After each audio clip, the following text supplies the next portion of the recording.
दोस्तों आज हम सूचना अधिकार कानून 2005 के तहत आवेदन कैसे करें इसका पूरा प्रोसेस हम जानने वाले हैं।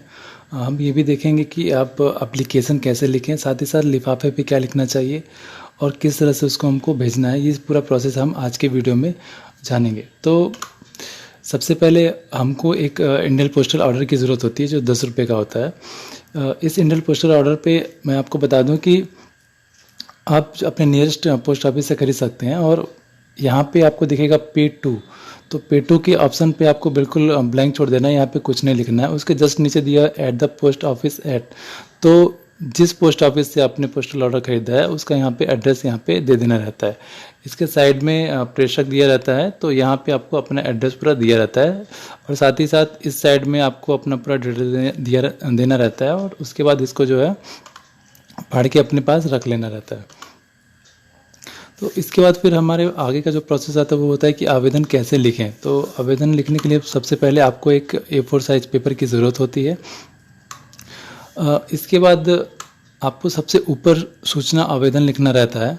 उसके बाद फिर आपको सेवा में लिखना रहता है, तो मतलब कि आपको जहाँ पे जिस विभाग से आपको आवेदन मांगना है, जिस विभाग से आपको जानकारी मांगनी है, उस विभाग का नाम यहाँ पे देना रहता है। यहाँ पे दो चीज़ें होती हैं कि अगर आप जिस विभाग से जानकारी मांग रहे हो, अगर वो राज्य सरकार के अंतर्गत है तो आपको राज्य जन सूचना अधिकारी लिखना रहता है, और वो केंद्र के अंतर्गत है तो आपको केंद्रीय जन सूचना अधिकारी लिखना रहता है। उसके नीचे फिर कार्यालय में उनका पूरा पता डिटेल देना रहता है। यहाँ एक बात और ज़रूरी है कि आप जिस विभाग से जानकारी मांग रहे हो वो आप उसका एड्रेस, उसका पता बिल्कुल आपको क्लियर होना चाहिए। अगर आप गलत एड्रेस डाल देते हो तो आपका जो सूचना है, वो जो सूचना आवेदन आपने किया वो निरस्त हो सकता है। इसके बाद आपको जो है विषय लिखना है। विषय के तहत आपको सूचना अधिकार कानून 2005 के तहत आवेदन सिर्फ इतना लिखना रहता है, इसके अतिरिक्त कुछ नहीं लिखना रहता है। इसके बाद आपका जो आ जाता है नीचे, आप जिसको प्रेषित कर रहे हो, जैसे वो महोदय या महोदया, क्योंकि वो महोदय महोदया इसलिए लिखा जाता है क्योंकि वो महिला भी हो सकता है और पुरुष भी हो सकता है, तो उसके तहत हम इसको ऐसे लिखते हैं। फिर नीचे आपको जो टॉपिक लिखना वो है सूचना अधिकार कानून 2005 के तहत मुझे यहाँ पे मैं आपको छात्रवृत्ति से संबंधित बता रहा हूँ, तो आपको ये लिखना पड़ेगा मुझे छात्रवृत्ति आवेदन से संबंधित निम्नलिखित सूचना उपलब्ध कराएं। अब उसके निम्नलिखित में आपको क्या क्या जानकारी चाहिए वो आपको यहाँ पे देना पड़ेगा। उसके पहले आपको जो है अपने आवेदन का विवरण, मतलब आप किस चीज़ पे जानकारी मांग रहे हो उसका विवरण यहाँ पे आपको संबंधित विवरण देना पड़ेगा। तो जैसे मैंने छात्रवृत्ति पे मांगा हुआ है तो उसका यहाँ पे विवरण मैंने दे दिया है, जैसे आवेदन संख्या, आवेदन का दिनांक, पंजीकरण क्रमांक, शिक्षण संस्थान, पाठ्यक्रम वर्ष, जिला और प्रदेश। तो इस तरह से आपको भी जिस संबंध में आप सूचना मांग रहे हो उसकी डिटेल आपको यहाँ पे देनी पड़ेगी। इसके बाद फिर आपको मांगी गई सूचना लिखना पड़ेगा, मतलब आपको क्या जानकारी चाहिए वो आपको 3 से 4 पॉइंट में, मतलब जितनी जानकारी आपको चाहिए होगी वो पॉइंट आपको यहाँ पे लिखना पड़ेगा। ठीक है, ये लिखने के बाद फिर आपको जो है नीचे आपको ये बताना पड़ेगा कि आप किस माध्यम से जो है उनकी फ़ी जो है 10 रुपये, वो आप किस माध्यम से दे रहे हो। तो आपको ये लिखना पड़ेगा कि महोदय मेरे द्वारा सूचना आवेदन शुल्क 10 रुपये इंडियन पोस्टल ऑर्डर के माध्यम से जमा किया जा रहा है।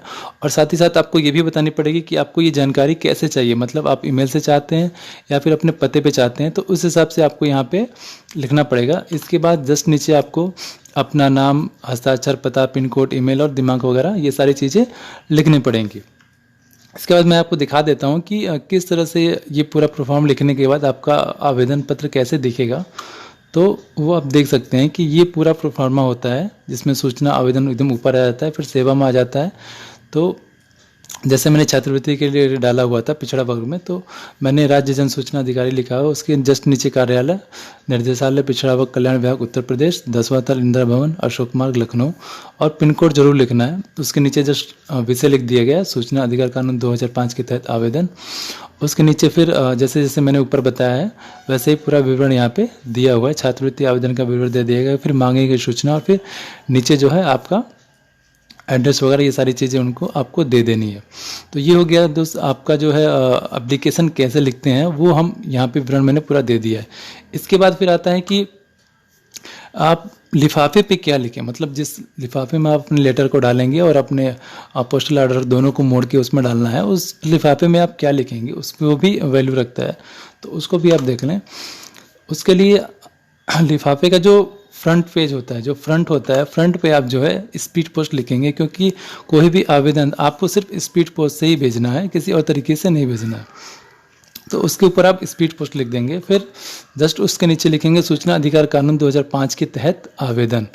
उसके बाद फिर आपको जिसको भेजना है उसके नाम से सेवा में जन सूचना अधिकारी, आपको यहाँ पे जन सूचना अधिकारी ही लिखना है, क्योंकि जो भी आप जानकारी मांगते हैं, सूचना मांगते हैं, हर विभाग में एक जन सूचना अधिकारी होता है, तो उसके नाम से ही वो जाता है। तो इसलिए सेवा में जन सूचना अधिकारी लिखाएगा, फिर नीचे उस विभाग का पूरा पता लिखाएगा।